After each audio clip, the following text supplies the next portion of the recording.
Selamat datang kembali di Axis of Truth. Ada gencatan senjata semacam itu.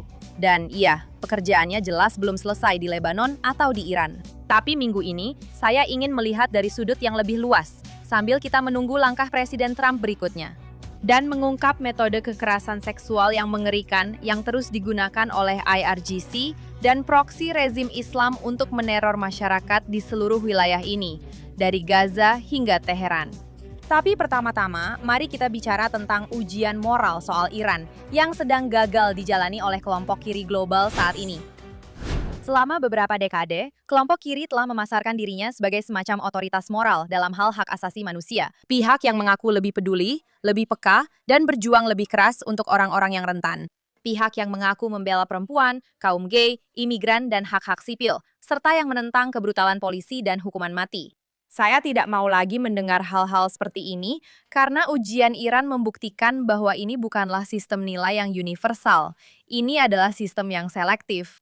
Lihatlah bagaimana pihak kiri berbicara tentang imigrasi atau kebrutalan polisi di Amerika Serikat. Mereka akan menghabiskan bertahun-tahun membela orang-orang yang melanggar hukum, menggambarkannya sebagai isu moral, isu kemanusiaan.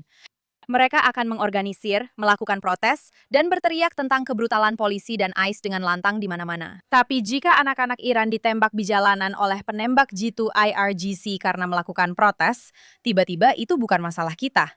Itu bukan perang kita.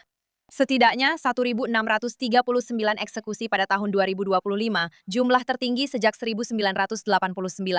Lebih dari 90% dari eksekusi itu bahkan tidak diumumkan oleh rezim. Ratusan eksekusi lagi sudah terjadi pada tahun 2026.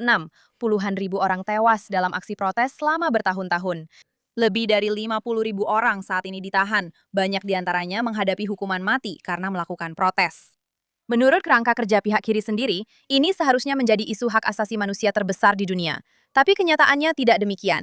Mari kita lihat hak-hak perempuan. Kita terus-menerus diberitahu oleh pihak kiri untuk mempercayai perempuan, dan memang seharusnya begitu. Sementara itu, di Iran, perempuan hidup di bawah sistem apartheid gender. Mereka dipukuli, ditahan, atau dibunuh jika tidak patuh. Dan ketika mereka memprotes, mereka tidak membuat tagar di media sosial. Mereka menghadapi risiko penyiksaan, kekerasan seksual, yang akan kita bahas nanti, dan hukuman mati. Namun, ketika kekerasan seksual digunakan oleh rezim dan kaki tangannya sebagai alat kontrol dan perang, perempuan-perempuan itu menghilang dari agenda kelompok kiri karena Trump atau Bibi atau alasan apapun yang mereka gunakan hari ini.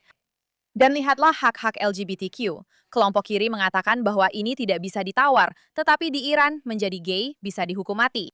Pria-pria digantung di derek. Sementara itu, di kelompok kiri, ada pria gay seperti Glenn Greenwald yang selama bertahun-tahun mengulang propaganda rezim, membantu mereka yang akan mengeksekusinya dalam perang informasi. Jadi, saya tidak ingin mendengar ceramah lagi tentang kemanusiaan dari orang-orang yang memilih-milih manusia mana yang dianggap penting.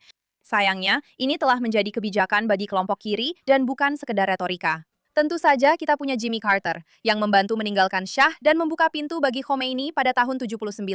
Kita punya Barack Obama yang menjual kesepakatan nuklir sebagai cara untuk memoderasi rezim, membuka akses puluhan miliar dolar dana yang bisa digunakan. Dan janjinya adalah bahwa keringanan ekonomi akan mengubah perilaku, tapi ternyata tidak, itu justru mendanai ekspansi. Dan kemudian di bawah Biden tentu saja, sanksi tetap ada di atas kertas, tapi dilonggarkan dalam praktiknya. Rezim menghasilkan lebih dari 100 miliar dolar hanya dari pendapatan minyak antara tahun 2021 dan 2024, yang secara harfiah menghidupkan kembali rezim secara finansial. Dan apa yang dihasilkan dari kebangkitan itu? Lebih banyak penindasan di dalam negeri, lebih banyak eksekusi, lebih banyak penindakan keras, dan lebih banyak kekerasan di luar negeri melalui Khasbar Ahmas, Houthi, dan semua proksi teror di seluruh wilayah. Dan sekarang, selain kebijakan-kebijakan konyol dari pemerintahan Demokrat, Anda juga menghadapi sesuatu yang bahkan lebih buruk yang datang dari pihak kiri saat ini. Ada tokoh-tokoh seperti Senator Chris Murphy dan Bernie Sanders, atau komentator seperti Cenk Uygur dan Mehdi Hasan. Bukan hanya mengabaikan kejahatan-kejahatan ini, tetapi juga secara aktif mengulangi narasi dari rezim yang bertanggung jawab atas kejahatan tersebut.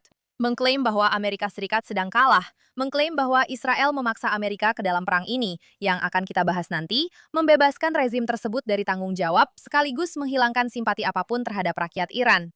Ini bukan analisis, ini propaganda. Dan pada titik ini, polanya sangat jelas, sama seperti dengan perjuangan Palestina. Ini bukan tentang hak asasi manusia, ini bukan tentang nilai-nilai progresif, dan bahkan bukan tentang orang-orang yang katanya mereka bela. Karena jika memang begitu, rakyat Iran akan menjadi pusat dari percakapan ini, tapi kenyataannya tidak.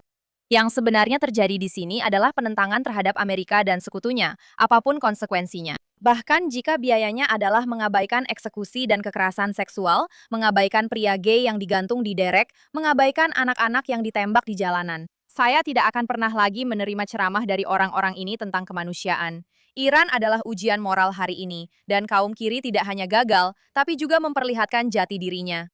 Dan sekarang kita beralih ke bencana yang berhasil kita hindari, Kamala Harris. Sekarang, selama beberapa minggu terakhir, sebuah narasi terus didorong dengan sangat serius. Padahal seharusnya sudah ditertawakan dan dikeluarkan dari setiap diskusi serius. Namun sebaliknya, narasi ini justru diulang-ulang oleh para politisi, komentator, dan orang-orang yang seharusnya lebih tahu.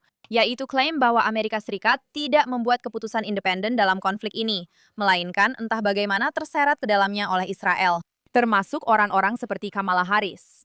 Namun argumen ini hanya masuk akal jika Anda sekaligus menghilangkan peran dari Amerika Serikat dan Republik Islam. Karena ini mengharuskan Anda percaya bahwa Presiden Amerika Serikat tidak bisa bertindak tanpa izin dari Israel. Sambil juga meyakini bahwa rezim yang telah menghabiskan puluhan tahun membangun, mendanai, dan mengarahkan perang teror proksi di seluruh wilayah tersebut hanya secara pasif menanggapi peristiwa. Lihatlah ini.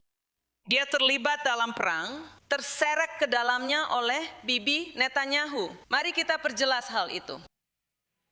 Terlibat dalam perang yang tidak diinginkan oleh rakyat Amerika. Membahayakan anggota militer Amerika.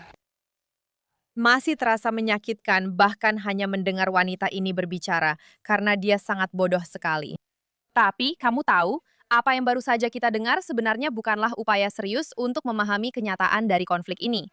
Bukan berarti dia akan mengerti juga, tapi karena seluruh tujuan dari pernyataan-pernyataan seperti ini adalah untuk mengalihkan pusat perhatian dari Republik Islam dan malah meletakkannya pada Israel, agar rezim yang menyebabkan ketidakstabilan, yaitu Republik Islam, menghilang ke latar belakang. Sementara Israel menjadi aktor utama dalam cerita ini. Dan begitu Anda memahami pergeseran itu, segalanya akan lebih mudah dipahami. Itulah mengapa kemudian Anda mendengar klaim kedua, yang sekarang banyak kita dengar dari banyak orang, bahwa Amerika Serikat entah bagaimana sedang terseret ke dalam perang. Seolah-olah kebijakan Amerika tidak dibentuk oleh kepentingan Amerika sendiri, tetapi oleh tekanan dari luar. Dan kita telah mendengar ini dari orang-orang seperti Kamala Harris. Tetapi kita juga mendengarnya dari ilmuwan politik seperti John Mearsheimer, yang sudah lama terobsesi secara aneh dengan Israel, dan bahkan anggota Kongres seperti Ilhan Omar, yang secara terbuka menghasut melawan Presiden Amerika Serikat untuk mencemarkan nama Israel. Lihatlah apa yang dikatakan oleh Mearsheimer. Berita New York Times beberapa hari yang lalu itu dijamin akan membuat banyak orang Amerika sadar bahwa Israel telah menyeret kita ke perang ini. Dan ada banyak sekali orang di lingkungan keamanan nasional yang sudah memberi peringatan kalau bukan lampu merah, setidaknya lampu oranye. Tapi kenapa kita tetap melakukannya? Karena orang-orang Israel meyakinkan Presiden Trump bahwa itu adalah ide yang bagus, bahwa mereka punya strategi yang bisa dijalankan. Maksudku, kabar baiknya adalah Mearsheimer salah tentang hampir semua prediksinya. Jadi, fakta bahwa dia mengatakan ini seolah-olah itu adalah hal yang buruk justru menjadi indikator yang bagus, bahwa sebenarnya itu adalah kebijakan yang tepat dan hal yang benar untuk dilakukan. Tapi kita juga pernah mendengar kebodohan seperti ini dari orang-orang seperti John Kerry, yang sangat cepat menyalahkan Netanyahu. Padahal sebenarnya Netanyahu bahkan bukan Perdana Menteri Israel pada saat Bush menjadi presiden. Tapi coba lihat apa yang dia katakan minggu ini. Ya, dia ingin kita melakukan serangan. Dia menemui Presiden Obama. Dia membuat presentasi untuk meminta agar dilakukan serangan. Presiden Obama menolak. Presiden Biden menolak. Presiden Bush menolak. Satu-satunya presiden yang setuju dengan ini, jelas, adalah Presiden Trump. Maksud saya, ini adalah seseorang yang sudah lama dikenal suka berbohong, jadi tidak terlalu mengejutkan. Maksud saya, siapa peduli dengan fakta kan, John Kerry? Tapi kita akan lupakan saja fakta bahwa itu sebenarnya adalah argumen yang persis sama dengan yang dibuat oleh pejabat rezim Islam yang masih tersisa kan? Maksud saya, kita punya Galibaf di sini. Lihat saja. Demikian pula rezim mereka. Diskusi yang saya maksud dengan tagar itu, sekarang pemerintah ini katanya pro-Amerika. Tapi dalam prakteknya justru jadi pro-Israel. Karena mereka mengambil keputusan berdasarkan informasi yang salah darinya, berdasarkan rancangannya. Dalam kedua kasus, ceritanya adalah Israel yang bertindak dan Amerika entah karena alasan apa mengikuti. Dan kemudian Iran hanya bereaksi terhadap situasi, yang tentu saja bukan gambaran kenyataan, tetapi narasi yang sengaja dibentuk yang kebetulan sangat selaras dengan cara Republik Islam sendiri menggambarkan konflik ini selama bertahun-tahun. Karena para pemimpin Iran sendiri berulang kali mengklaim bahwa tindakan Amerika Serikat adalah untuk menyelamatkan Israel, bahwa Amerika tidak bertindak sebagai kekuatan yang berdaulat, tetapi sebagai perpanjangan dari kepentingan Israel. Dan itulah inti dari narasi ini, bahwa ini bukan perang Amerika, itulah inti dari semuanya. Dan mereka bahkan tidak menyembunyikan pesan itu. Maksud saya, mereka justru mengekspornya. Faktanya, sekarang Anda mendengar berbagai versi dari argumen yang sama, baik dari pihak kiri maupun kanan di Amerika. Itu sudah dirapikan dan disesuaikan untuk audiens barat. Seharusnya langsung menimbulkan kecurigaan tentang narasi siapa yang sebenarnya sedang diulang dengan argumen-argumen ini. Sekarang, yang paling penting, karena seluruh argumen ini sebenarnya runtuh begitu Anda melihat rekam jejak yang sebenarnya. Karena posisi Donald Trump terhadap Iran bukan muncul minggu lalu. Itu tidak muncul selama perang ini. Dan itu juga bukan muncul karena Israel. Ini adalah benang merah yang sudah ada sejak beberapa dekade lalu dan didokumentasikan melalui kata-kata dan tindakannya sendiri. Lihatlah apa yang dia katakan pada tahun 1980.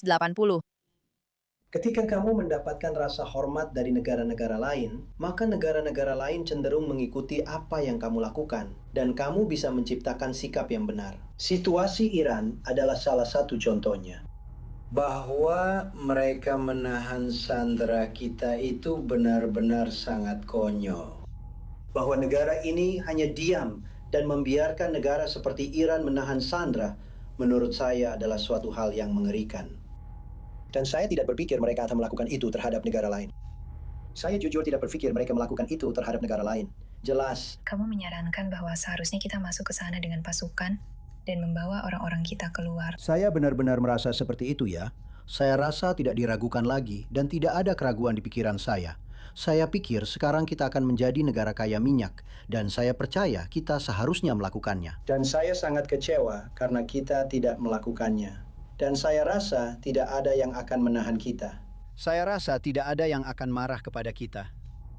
Dan kita sepenuhnya berhak untuk melakukannya pada saat itu. Saya pikir kita sudah kehilangan kesempatan itu. Jadi, pada tahun 1980 selama krisis Sandra, beginilah keadaannya sekarang. Presiden Trump menggambarkan situasi dengan rezim tersebut sebagai sesuatu yang konyol, berpendapat bahwa Amerika Serikat seharusnya bertindak dengan tegas dan menggambarkan rezim itu sebagai tantangan langsung terhadap kekuatan Amerika. Ini bukanlah posisi baru bagi Presiden Trump, dan tentu saja bukan sesuatu yang bisa dikaitkan dengan peristiwa saat ini atau pengaruh Israel. Tapi sebenarnya masih banyak lagi. Mari kita maju ke tahun 1987 dalam wawancara lain dengan Trump. Saya di sini karena saya pribadi lelah melihat negara hebat kita ini terus-menerus dirugikan. Tapi menurut Trump, sekutu-sekutu kita hanyalah sebagian dari masalahnya. Pelaku utamanya adalah Iran.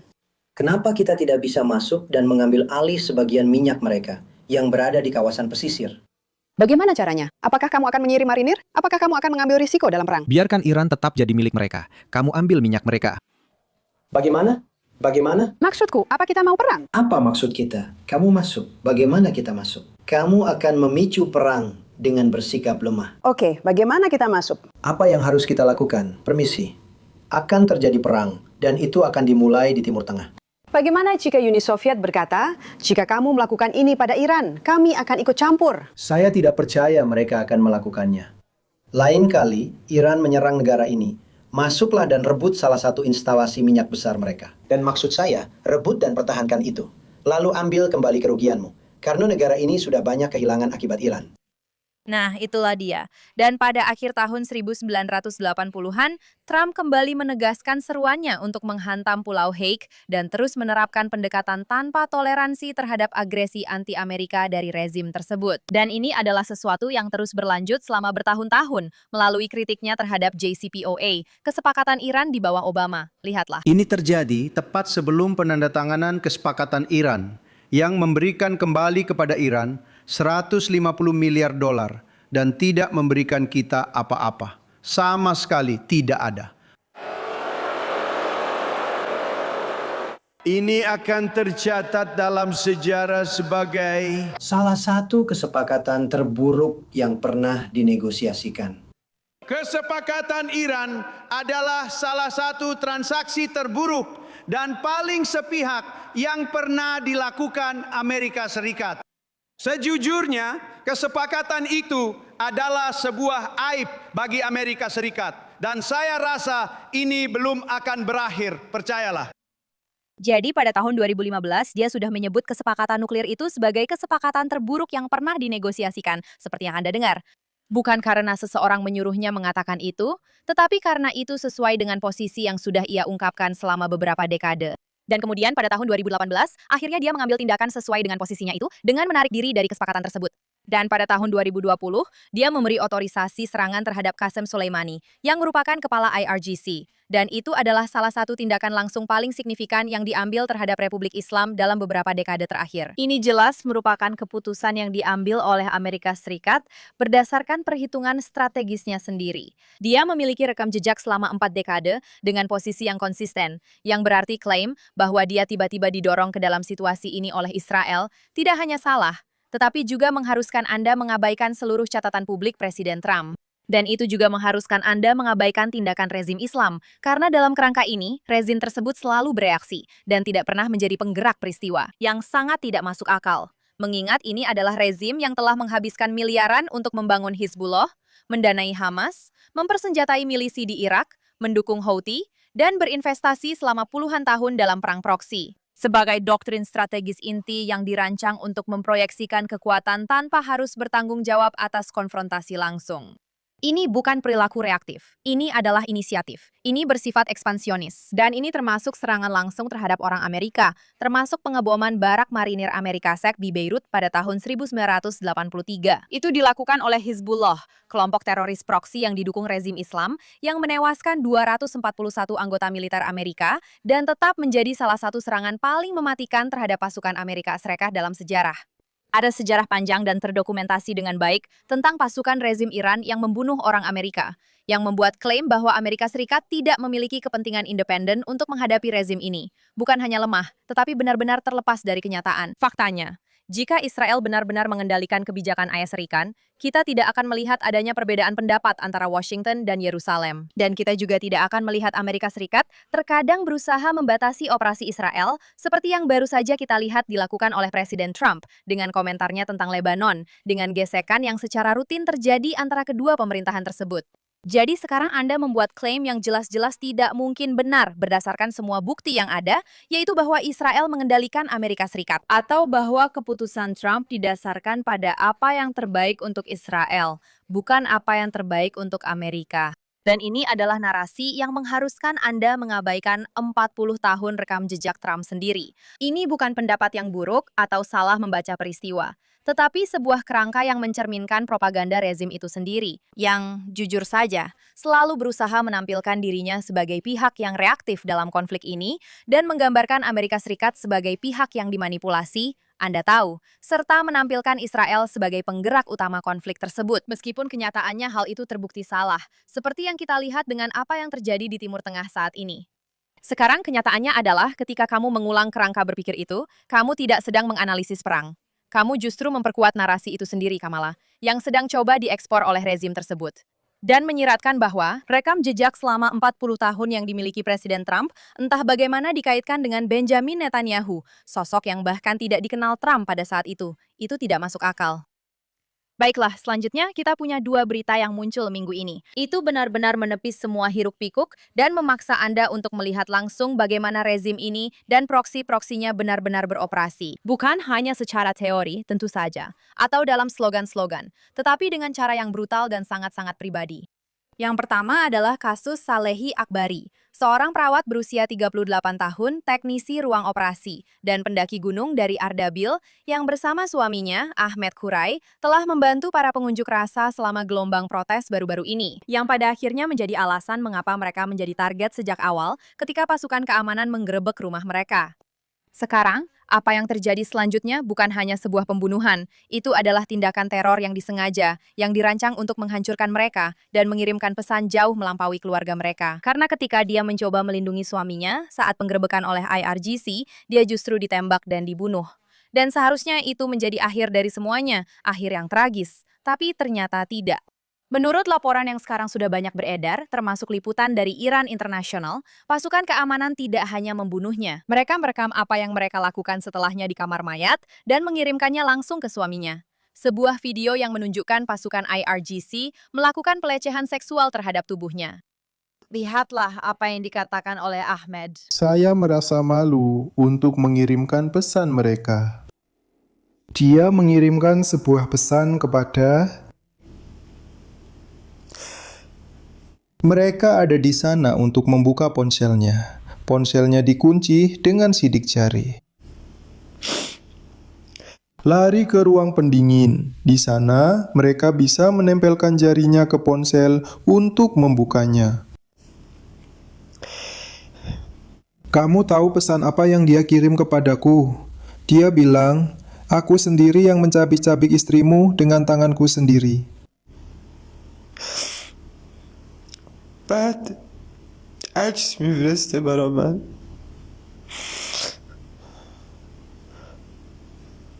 Dengan duka ini, bagaimana aku bisa bertahan? Lihatlah, sekarang aku mengalami siksaan batin, lebih parah daripada siksaan yang kualami di penjara. Gigiku patah, mulutku juga terluka.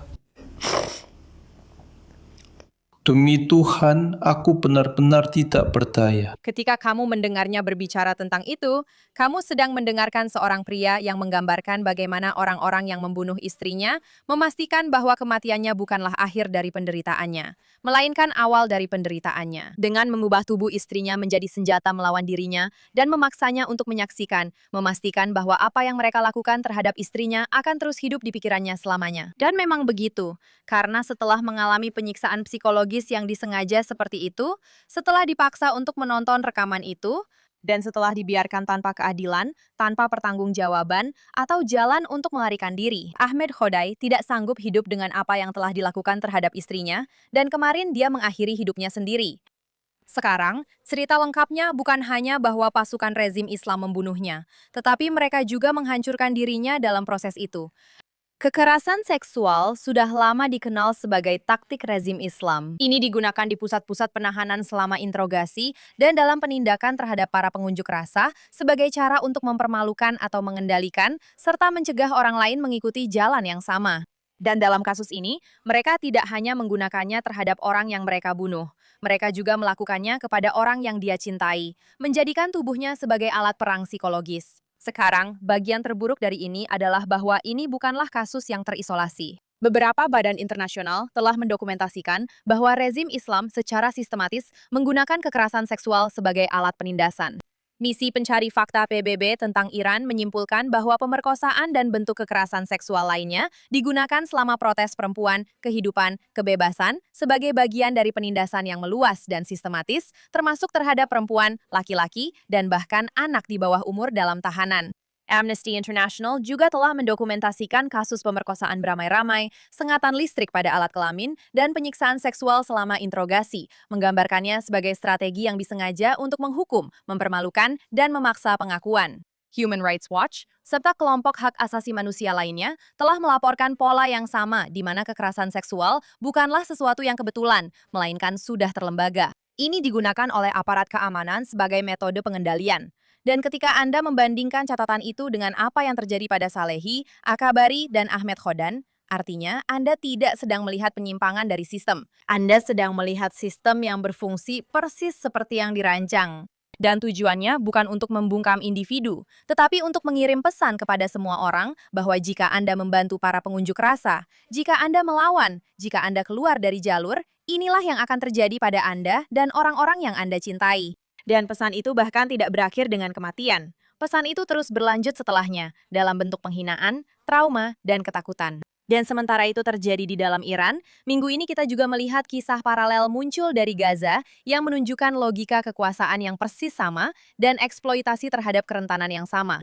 The Daily Mail melaporkan minggu ini bahwa perempuan di Gaza, khususnya para janda dan perempuan yang bercerai yang telah mengungsi, terputus dari penghasilan tetap dan bergantung pada jaringan distribusi bantuan untuk bertahan hidup, sedang dieksploitasi secara seksual oleh Hamas atau oleh laki-laki lain yang bekerja sama dengan mereka, yang mengendalikan akses ke paket makanan, bantuan kemanusiaan, pembayaran tunai, bahkan kemampuan untuk berpindah atau mencari tempat berlindung. Mereka menggunakan kendali itu untuk memaksa perempuan masuk ke dalam hubungan seksual di bawah kondisi di mana penolakan bisa berarti kelaparan, tunawisma, atau bahkan yang lebih buruk. Ini adalah kesaksian yang rinci, termasuk seorang pria yang menceritakan tentang seorang janda yang ditemukan di dalam tenda di daerah Garabli saat sedang diserang oleh beberapa anggota pasukan Qassam. Dan ada lagi yang mengatakan bahwa perempuan dipaksa menjual diri mereka demi makanan atau sejumlah kecil uang, kadang hanya 100 shekel, yang menunjukkan tingkat keputusasaan dan besarnya ketimpangan kekuasaan. Laporan tersebut juga menggambarkan bagaimana interaksi ini sering dimulai melalui saluran amal atau organisasi keagamaan, di mana perempuan mengajukan permohonan bantuan dan kemudian menjadi sasaran para pria yang memiliki akses ke informasi pribadi mereka, termasuk nomor telepon, dan menggunakan akses tersebut untuk mulai melakukan pelecehan, tekanan, hingga akhirnya pemaksaan. Sekarang, seorang perempuan yang diidentifikasi sebagai Nur, seorang ibu dari 4 anak yang mengungsi dan bercerai, menceritakan bagaimana seorang pria yang bekerja melalui sebuah lembaga amal Islam menghubunginya. Setelah dia meminta bantuan, pria itu terus melecehkannya, lalu dengan jelas mengatakan bahwa dia tidak bisa melaporkannya atau menolaknya. Langsung berkata, "Kamu tidak bisa melaporkanku. Aku yang berkuasa di sini." Sekarang, pernyataan-pernyataan seperti ini adalah seluruh struktur penyalahgunaan di bawah Hamas dan semua proksi rezim Islam di Iran. Karena ini mengungkapkan sebuah sistem di mana orang-orang yang sama yang mengendalikan sumber daya, keamanan, dan kehidupan sehari-hari juga bertindak dengan impunitas penuh. Dan di mana perempuan yang sudah kehilangan segalanya tidak punya pilihan nyata selain harus menghadapi dinamika kekuasaan itu demi bertahan hidup. Ketika kamu melihat kedua kisah ini bersama-sama, kamu akan melihat pola yang sangat jelas. Karena di Iran, ada negara yang menggunakan kekerasan seksual sebagai alat penindasan, sebagai perang psikologis. Dan di Gaza, ada kelompok teror proksi yang melakukan hal yang persis sama. Sekarang, ini bukan tentang insiden-insiden yang terisolasi atau bahkan segelintir oknum saja. Ini tentang sistem yang memungkinkan perilaku ini dan budaya yang menormalisasikannya. Dan itulah tepatnya mengapa upaya terus-menerus untuk menyamakan secara moral antara Israel dan para pelaku ini bukan hanya malas, tapi sebenarnya merupakan penghinaan bagi orang-orang yang hidup di bawah mereka. Karena ada perbedaan mendasar antara sebuah demokrasi yang sedang berperang dan rezim atau organisasi yang menggunakan pemerkosaan, penghinaan, dan pemaksaan sebagai alat kekuasaan. Dan jika Anda tidak bisa melihat perbedaan itu, maka kerangka hak asasi manusia Anda bukan hanya tidak konsisten, itu benar-benar terputus dari kenyataan. Dan dengan itu, mari kita masuk ke cerita-cerita baik, buruk, dan yang paling parah minggu ini. Hal buruk minggu ini adalah sesuatu yang sudah kami peringatkan selama berbulan-bulan, dan sekarang sedang terjadi secara nyata, yaitu peningkatan serangan yang ditargetkan pada institusi Yahudi di luar Israel. Ini bukan kejadian acak dan bukan juga kasus yang terisolasi. Sekarang ada sebuah kelompok yang benar-benar mengaku bertanggung jawab atas beberapa serangan, dan kelompok itu menamakan dirinya Harakat Ashab al-Yamin al-Islamiyah, yang muncul dalam beberapa minggu terakhir dan sekarang sedang diselidiki, setidaknya oleh otoritas Eropa, sebagai kemungkinan kelompok teror proksi yang terkait dengan Iran. Baru minggu ini, terjadi upaya pembakaran di sinagoga Kenton United di barat laut London, di mana bahan pembakar dilemparkan ke dalam gedung, menyebabkan kerusakan akibat api dan asap. Dan ini bukan kejadian yang terisolasi. Seperti yang saya sebutkan, ini adalah bagian dari serangkaian serangan yang sekarang digambarkan sebagai kampanye kekerasan dan intimidasi yang berkelanjutan terhadap komunitas Yahudi. Sekarang, kelompok yang sama telah mengklaim bertanggung jawab atas serangan-serangan lain dalam kurun waktu yang sama, termasuk serangan bom api terhadap ambulans komunitas Yahudi. 2 di antaranya sebenarnya terjadi di Golders Green, di mana beberapa kendaraan milik Hatzolah dibakar di luar sebuah sinagoga. Menggunakan bahan pembakar, taktik yang serupa menyebabkan ledakan dan menghancurkan peralatan darurat yang penting. Sekarang, mereka juga telah dikaitkan dengan upaya pembakaran dan serangan terhadap sinagoga di Finchley dan di Hendon, serta serangan terhadap media berbahasa Persia, media Iran International, yang kritis terhadap rezim Iran, yang seharusnya memberitahu Anda bahwa ini bukan hanya tentang target acak, tetapi tentang jaringan target simbolis yang terhubung dengan kehidupan Yahudi, Israel, dan oposisi Iran. Sekarang ini tidak hanya berhenti di London, karena kelompok yang sama juga mengklaim serangan di seluruh Eropa, termasuk insiden di Belgia dan Belanda, yang menargetkan sinagoga serta situs-situs Yahudi. Itulah sebabnya pihak berwenang sekarang melihat ini sebagai pola transnasional, bukan serangkaian insiden yang terlokalisasi. Dan disinilah orang-orang terus meremehkan apa yang sedang terjadi karena mereka ingin menganggap ini sebagai kebencian yang tidak terorganisir atau kemarahan spontan dari segelintir pelaku. Padahal, pada kenyataannya, yang sedang Anda lihat adalah jenis lingkungan yang memungkinkan jaringan, proksi, dan operasi pengaruh untuk tumbuh subur, di mana hasutan telah dinormalisasi selama bertahun-tahun, dan di mana hanya dibutuhkan sedikit pelaku untuk mengubah hasutan itu menjadi kekerasan di dunia nyata. Karena ketika sinagoga dilempari bom molotov atau ambulans dibakar, media menjadi sasaran, dan semua itu terjadi hanya dalam hitungan hari. Ini bukan sekedar masalah keamanan. Ini adalah sinyal bahwa apa yang telah berkembang di bawah permukaan selama bertahun-tahun melalui propaganda, hasutan, dan jaringan yang dibiarkan beroperasi tanpa banyak pengawasan, kini mulai terwujud menjadi serangan langsung terhadap komunitas Yahudi. Dan tidak ada konteks yang membenarkan pelemparan bom molotov ke sinagoga. Tidak ada konteks yang membenarkan pembakaran ambulans. Dan tentu saja tidak ada konteks yang membenarkan kampanye intimidasi yang berkelanjutan terhadap suatu komunitas hanya karena siapa mereka. Dan sekarang kisah buruk minggu ini adalah betapa cepatnya sebuah klaim yang sama sekali tidak berdasar, bahkan hampir lucu, bisa berubah menjadi narasi global. Klaim bahwa pasukan Israel menggunakan anjing untuk melakukan pelecehan seksual terhadap warga Palestina, saya bahkan tidak percaya saya harus mengucapkan ini. Klaim ini bermula dari Euromed Human Rights Monitor yang berafiliasi dengan Hamas, yang tentu saja tidak memberikan bukti kuat sama sekali untuk salah satu tuduhan paling ekstrim yang bisa dibuat.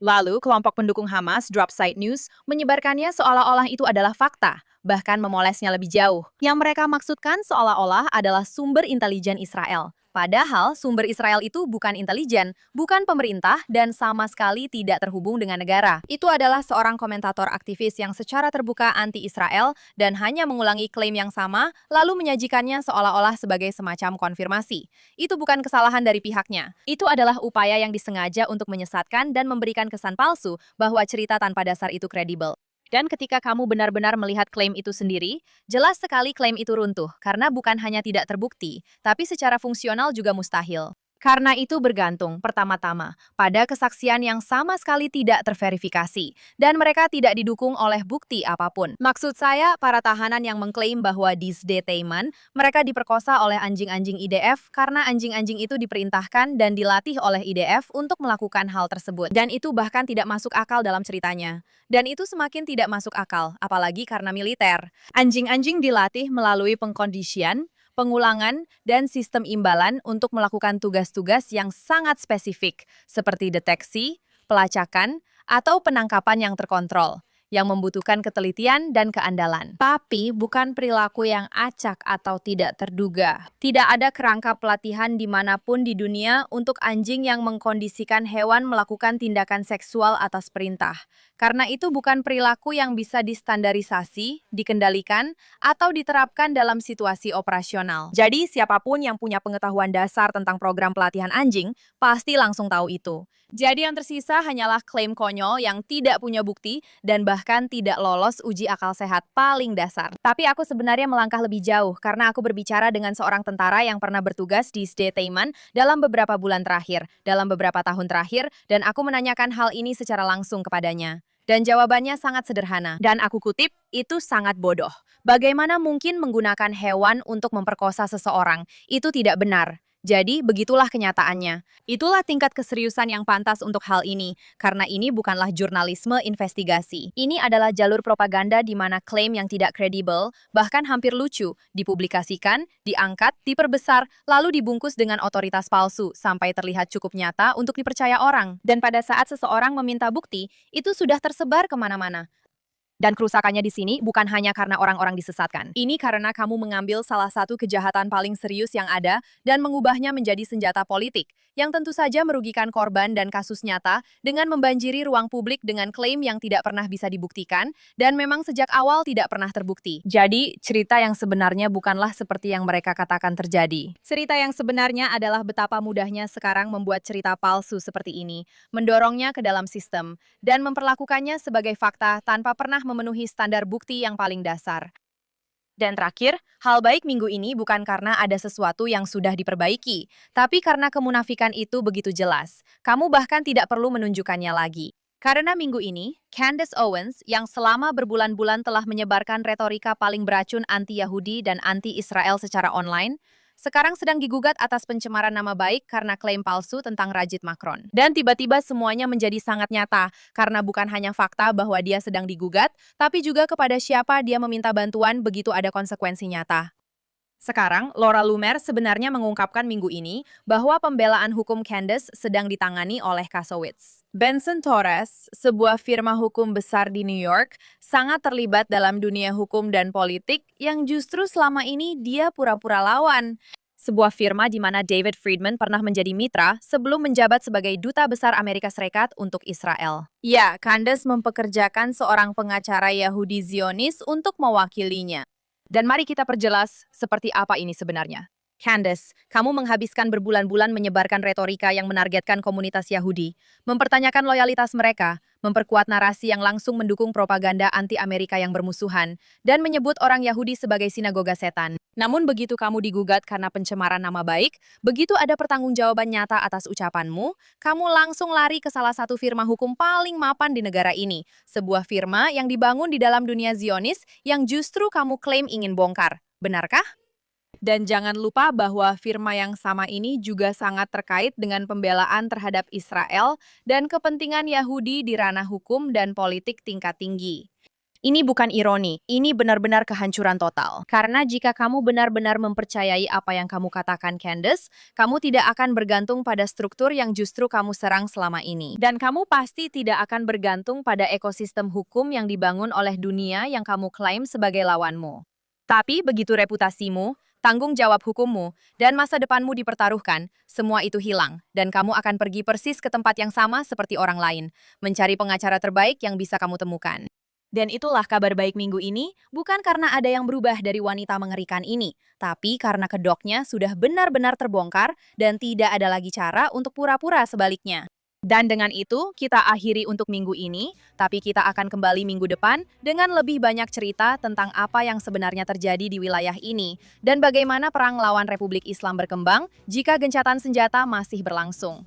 Seperti biasa, jika ada cerita yang menurutmu harus kami bahas, kamu bisa menghubungi saya di media sosial dengan nama Emily K. Schrader atau di Instagram dengan nama Emily Intel Afif. Sampai jumpa minggu depan di JNS bersama Access of Truth.